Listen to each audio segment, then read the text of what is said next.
proportion that are left unused. The secondary selling site, Viagogo, is the biggest reselling site in the world. It's told us many, many times before that it's doing nothing wrong, and that by just providing a marketplace for people who can't go to a concert when they've bought tickets is not wrong. What do you say to that? What they are doing, they're allowing power sellers to use their platform with a court order that the CMA got against them some 3 to 4 years ago. That's the regulation, the Competition and Markets Authority. Correct, yes. And what it does allow us to do under that court order is we can then write to Viagogo when we see tickets that are illegally advertised and ask them to take them down. And invariably they do, because they have to do so to comply with the court order. But that's a big job for you. Yes, it is. We have one now retained member of staff, and that is all that they do. You are currently selling a pre-booking of Ed Sheeran's new album, and with that purchase comes a kind of right, doesn't it, to get into the concerts. Now that's live at the moment, and we know that these people with these queue jumping softwares are jumping the queue to pre-book that album. How does that make you feel? It makes us feel very frustrated because not only have we written in advance to all of the power sellers, because we actually know who most of them are, we've also written to Viagogo. And so the game of cat and mouse for us will start within the next 24 hours, so that once we start to see tickets listed on Viagogo, we will be writing to Viagogo, informing them that they're being listed against our terms and conditions and demanding that they take the advertising down. So if you have a lot of money to spend and you're tempted to buy an Ed Sheeran ticket on the secondary sales market, you would say, don't? We'll try and stop you getting in? Yes, absolutely. And indeed, Ed is one of the clients that we work with that has a particularly strong view that he wants his customers to attend the shows paying the face value of the ticket that we have advertised. And so we have now a long-standing policy with Ed's concerts that any tickets that we do see that we can identify will be cancelled and then put back into the system to be sold at face value. So anyone that buys a secondary ticket does so in breach of the terms and conditions, and therefore risks not having access to the concert because that ticket will be cancelled.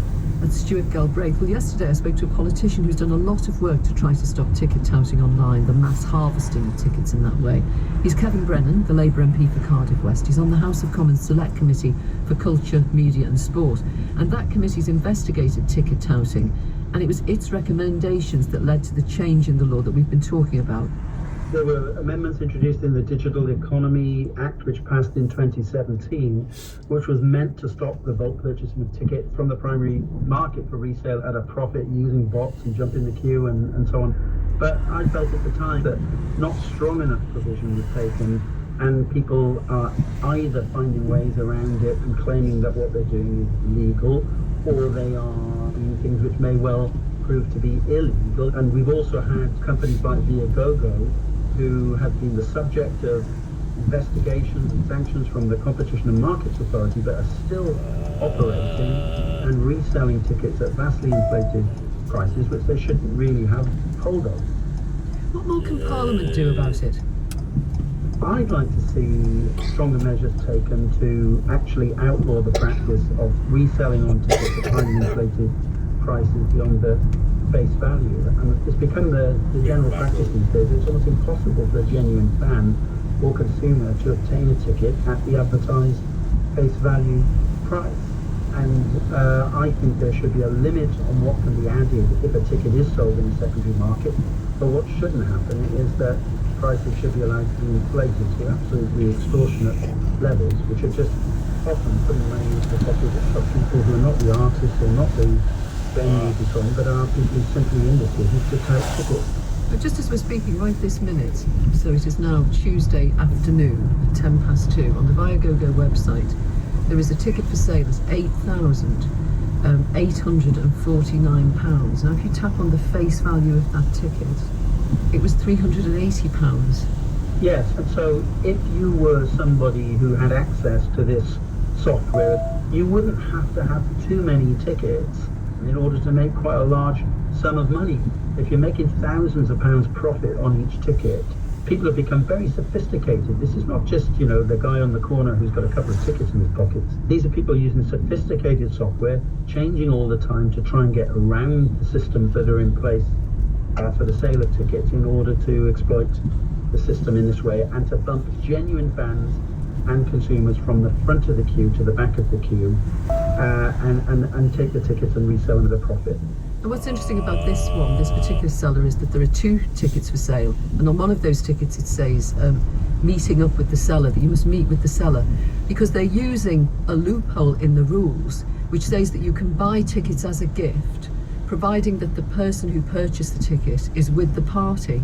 So what will happen on the night is that a lot of these touts will walk groups of people through the barriers and then come out, and there'll actually be tickets that are empty for something that people genuinely really wanted to see and were very excited about. And that's really shocking in and of itself. And we've seen that if there isn't proper protection for tickets, that it can end in tragedy, as recently happened at the Brixton Academy at a gig there. So it's, a matter of pretty outrageous practice that's ripping people off who are genuine fans, but it also can end up being dangerous. So I think there's a real need for much stronger action to be taken by government over this. Because really, when you think about it, there are going to be computer programs that can get around anything, aren't there? So maybe your thought is then that you just ban the secondary sale of tickets at anything other than face value in the way they have done in some other countries. Personally, that is my view. I don't think you'll entirely, deal with this problem until you make it clear that it is illegal. Because if you watch... Please continue to hold. If your query is related to a card that...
grab the end of the tape measure, Josh? Yep, got it. Great.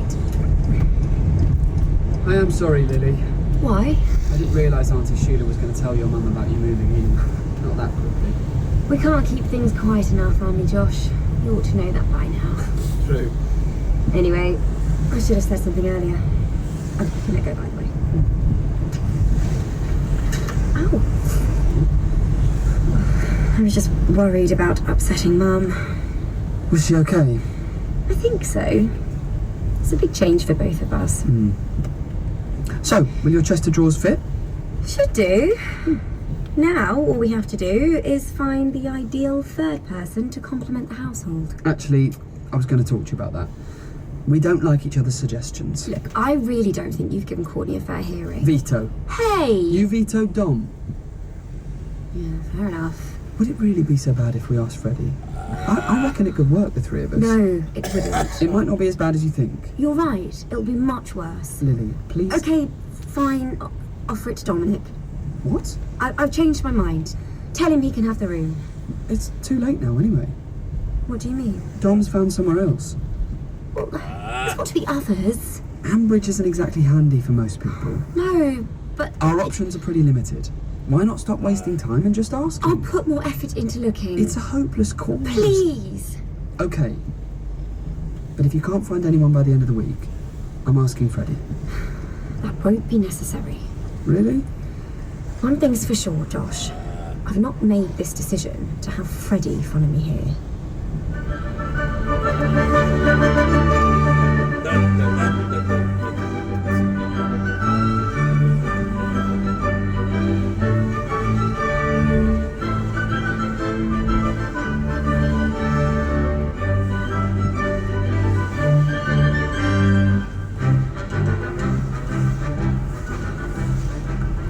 Nolitando goes on an intriguing tour and Kate confides in her dad in the Arches tonight at 7 o'clock. A speculative thriller about big tech, data manipulation and the undermining of democracy is next, followed by an original short story set in Wales. Spring Stories is at 2:45. Then Dan Whitworth presents Moneybox Live. Whether it's your energy bill, the price at the pumps or an evening out, inflation is impossible to hide from. One of the places it's felt most keenly is at the supermarket checkout, on the basics, the everyday essentials, and those once-in-a-while treats. So today on Moneybox, we're looking at how the price of your food shop is changing, how it's impacting your finances, and what you can do to try to bring it down. If it's something you've noticed, please do send your questions or comments to moneybox@bbc.co.uk. Include your phone number if you can, and listen today at 3 o'clock. Now on Radio 4 we continue our thriller Galapagos by Simon Scardifield and Andrew Day. Bryony's new employers, a tech company called Shapeshift, seem to be the answer to all of her problems. But what do they really want from her and from their new AI, Galapagos?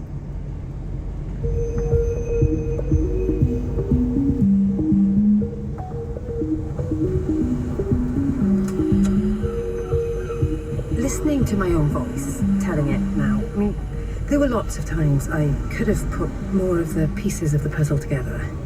But even with Karakoga dying, Shapeshift felt like an amazing opportunity. It was 100 times better than everything else around me.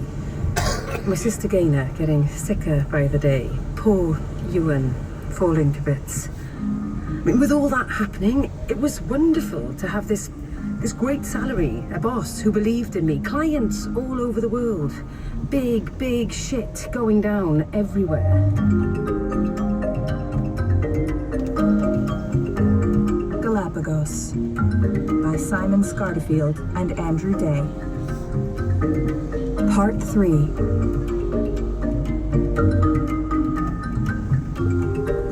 Je vous en prie, à la prochaine. Bravo! They loved you. Madame Le Pen is taking her time to commit because her people don't understand tech and won't admit it. She came across as pretty smart. She asked if the algorithm can read French. Well, I didn't know the answer to that one. Nonsense. You explained concordance data to them. Not bad going. I barely understand it myself. Don't do that. Don't put yourself down. Just a little. It's habit. just nothing, Bryony, and nobody needs you to belittle. Okay, sorry. And don't apologize, ever. Okay.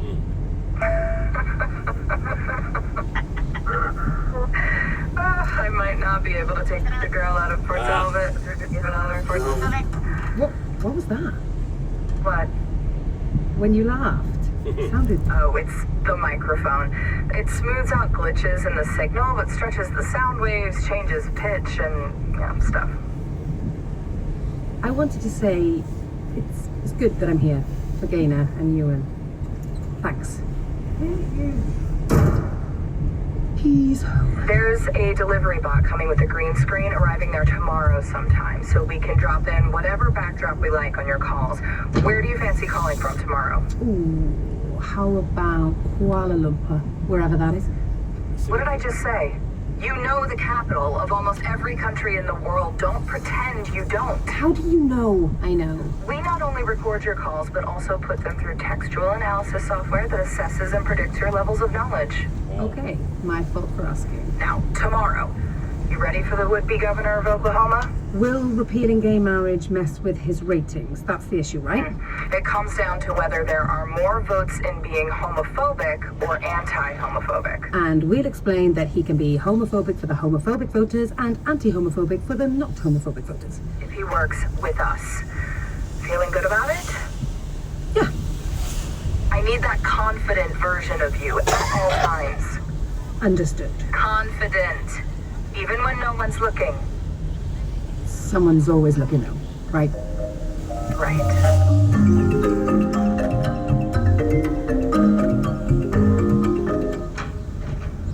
Wow, all your leaflets gone. Did you dump them in the recycling? Fanny, come outside a minute. It's freezing. I don't want you under here. Did you talk at all? No. Did you try it? It's not easy. I only went out leafleting so you two could talk. Not to free Wales from the tyranny of the English oppressor. Leave it, Bri. He needs to talk. To me, though. Please, try again.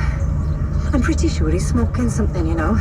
I mean, if he's acting like this already... Dana, don't worry. Worrying Yeah, because if I stop worrying and skip around all happy, you can spin my terminal cancer like some feel-good story with 50,000 Facebook likes. You know what, fine. Play the cancer card if you want. You always did play the victim anyway. Sorry. No, better out than in. I'm more of a talker than a thinker. Rubbish. You're the clever one. You got all the A stars. You paid your way through uni with a sales job. That's worldly. Ewan respects that. You reckon? He thinks your job is cool. Does he know what I do? No one does, Brian. Including me. Actually, I shouldn't say that. I'll go up to you now and use my famous charm to strike up a conversation with him. Thank you. And get all your work finished. I want us to spend some time this evening zoning out over a beer and some tunes. Oh, Jesus, not if it's any of your Welsh language bands. You are turning your back on your own country. Always worked well for me. Oh, I think this is for me. Yes. And this is a green screen. We can create whatever background we like on my calls. because my box room makes you look poor. I can look like I'm anywhere in the world. It's cool. It's fake. It's just like being clothed instead of naked. It's so not. Are you? Am I what? Glad I'm here. Yeah. Getting at you stops me getting at you, one.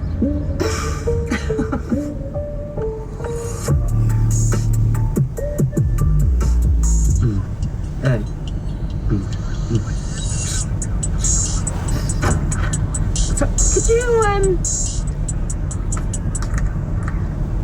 Thanks. You wanna hang out? Oh. What sound you got in there? Last rapper I got into was Stormzy. It's painful, you know. I know it is, sweetheart. For all of us. No, this is painful. You trying to get all friendly because of Mum. I'm your auntie. This is what I'm for. Do you think with Mum, believe me out that film? Oh, come on, let's... Your brick's buzzing. It's the burner. You can wait. But why don't we... Oh, actually, I do need to get this quickly. Let's... Yeah. Omar. Riley. Finally. Have a new number then? Private one. Because the reason I wanted to speak to you urgently... You heard what happened to that guy in Zimbabwe. Boniface Karakoba. No. The leader of the protests. He was beaten to death by men with farm tools. Oh. That's bad. After we set Galapagos on him. The post hoc fallacy. The most common diagnostic error. What? His protester died after Galapagos did its thing, but not because of it. It's separate. Galapagos doesn't do that, so it didn't do that. We need a way to make 100% sure Galapagos is not linked to anything like that. I am 100% sure. And prove it to outsiders, otherwise... There's no chain of causality for collective human action.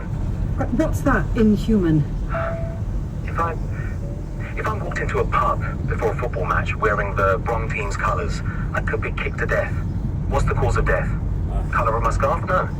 The cause of the violence is within the violent group and very difficult to analyse or predict.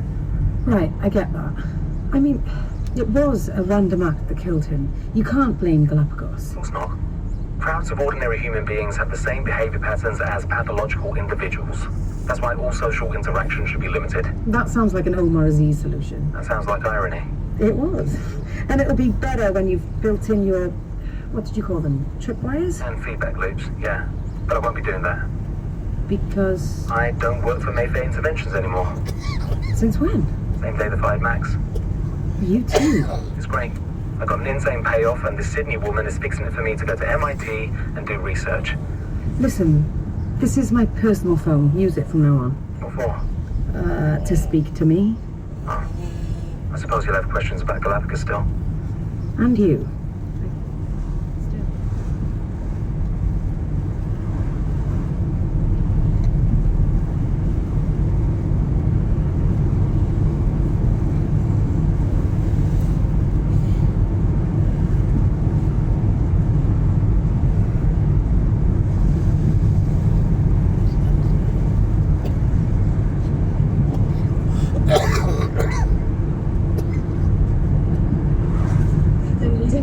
cosmos-myeloma.org.uk. Fantastic, we've got it. That is brilliant. Thank you very much indeed for joining me, Professor Kui Young and Dr. Elisa Rees from the University College of London in that Cosmos study, leads of it, and I really appreciate your time because I know that you're very busy people. Thank you so much. Thank you. Thank you. Thank you so much, Sadie, and it's a pleasure talking to everyone. Have a wonderful day. Thank you very much indeed. I'm well looked after there, aren't I? So what about you? Is it something that you've ever heard of?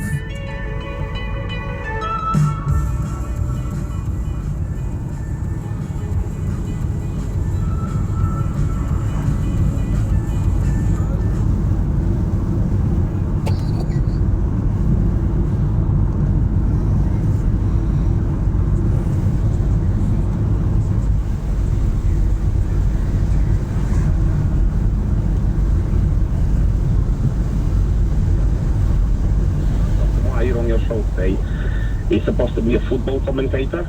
Yeah. So regardless to what he's saying, whether it's the right language or the wrong language, my belief is that the guy should stick to being a football commentator and not get involved in immigration. What do you do for a living, Tim? What do you do for a living? I'm a lorry driver by trade. Why don't you stick to lorry driving and stop bringing radio programs and giving us your political opinion? Well, I'm not. I didn't call to give you a political opinion. You've just given me a political opinion. I actually, well, that's what I think of the guy. You know, that's well, I'm just mirroring back to you what you've just said to me about Gary Lineker. Do you only talk about lorry driving? No, I don't talk about lorry driving, but the reason I did ring your show was actually to speak about the previous talking about Suella's Braverman language, that every time she speaks, she not only lies to people and says that she represents them, she knows what the British public, which my personal opinion is, I've lived in England 25 years. I'm originally from Albania, and I've lived here long enough to know that British people are better than that. Better than that language? Better than that language there. I mean, you've probably seen it yourself, correct me if I'm wrong, but every time she comes up and makes a speech, she always ends up using language that people don't like. She always upsets people. But she does it deliberately, and writing, as she did in a column for the Daily Mail. I'm reading it now, I've got it in front of me. There are 100 million people displaced around the world. I mean, this would be funny if it wasn't so awful. And likely billions, Tim, billions eager to come here if possible. 8 billion people in the planet. I don't think they're all going to fit in the UK. Billion? Oh, well, she'd like you to think that they're all coming. But also, if you'll allow me, she was talking yesterday about, in her speech about legal routes, that people should choose legal routes about coming to the UK. Yeah. Well, can I please give you my experience of what her legal routes are? Please do. Back in 2016, when I got married to my wife, I wanted to have my brother and my sister to come over to my wedding. My brother was supposed to be the best man. Yes. So I applied for visas at the British Embassy. I had to feel awful because I told my brother that I'm sorry, I can't have you and your wife coming, because if I apply for both of you, the embassy is going to say no, because we're not giving you visas in case you stay to the UK. And I said the same to my sister for her husband, which felt really bad. I'd like to say to them, I can't invite you to my wedding. But regardless, to cut it short, I applied for visas for both of them. Me and my father-in-law both became the sponsors and the guarantors, which in a way we're saying we'll provide for them. Was your father-in-law a British man? My father-in-law is a British man, he's a farmer. Yeah. And he put down what he does, what property he's got, how much he's worth. He basically shows they can 110% look after them and sponsor them. Yeah. My brother at the time was working as a district attorney, and my sister was still is a university professor. They both applied for the visas, even though they didn't have to. They put basically paperwork to say what jobs they did, what property they had in Albania, what family they had in Albania, and they just went to visit for my wedding. And we're talking about tourists, not asylum seeking. Both of their visas got refused.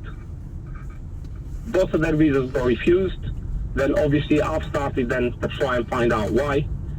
Couldn't get anywhere near the British Embassy, couldn't get to talk to them. Every time I rang them, they're like, no, go onto the website.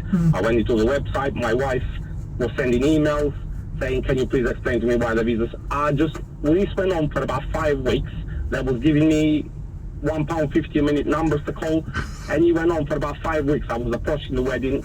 I ended up having to go to the MP of my area and ask him for help. I said, look, this is the situation.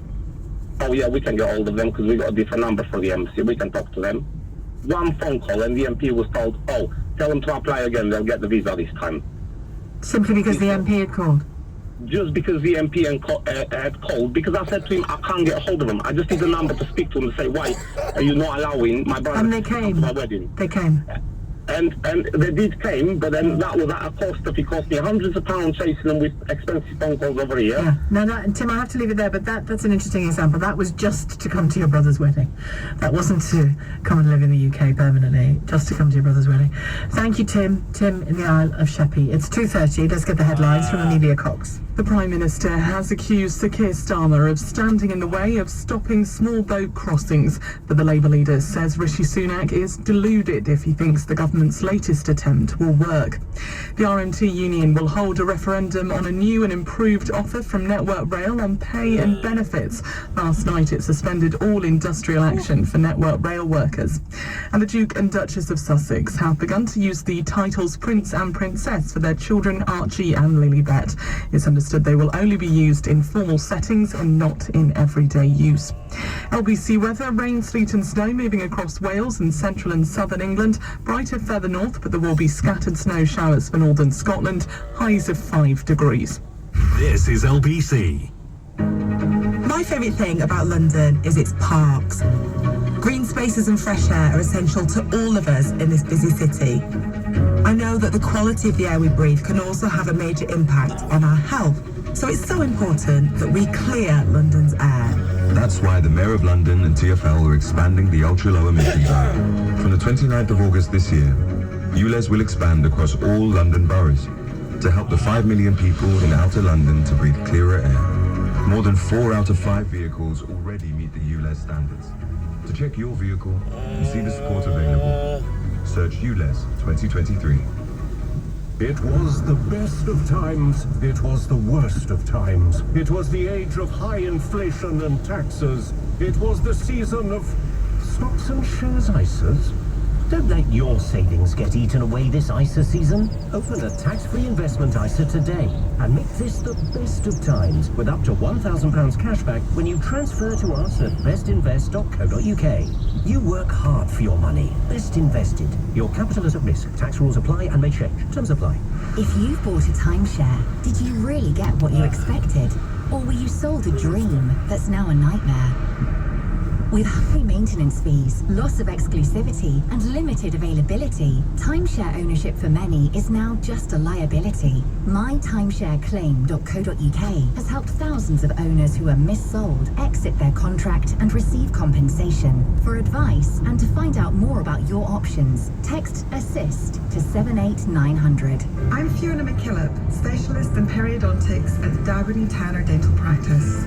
If you struggle to find the right solutions for your gum problems, our team are here, ready to give you the very best in dental care and implant dentistry, so you can regain your natural, healthy smile. From gum care to dental implants, Darwood and Tanner, celebrating 30 years at the forefront of world-class dentistry. To find out more and meet the team, start at darwinandtanner.co.uk. Steve is a goldfish who lives in a hotel restaurant. He's overjoyed because with triple cash back on business spend for 3 months with Barclaycard, the owner got Steve a new tank and someone to share it with. What's good for small business is good for everyone. Barclaycard Payments. The payment part is just the start. Select cashback card application approval depends on financial circumstances and borrowing history. T's and C's apply. New customers only. Apply by 31st of March. Standard cashback rate 1%. Sheila Fogarty on LBC. Call 0345 6060 973. Just by the by, something that James was mentioning on his programme earlier, and I don't think we should lose sight of, because I don't think it's a story that's going to go away. Harry Cole on Twitter is reporting that the permanent secretary, so the civil servant, Matthew Rycroft, permanent secretary in the Home Office, has reacted to an email that the Home Secretary, Suella Braverman, is disowning, even though her signature is on it. She's disowning it. It was heavily criticising civil servants in the Home Office for, in her view, going slow on solutions to the small boats problem. According to Harry Cole, according to sources he's been speaking to, the permanent secretary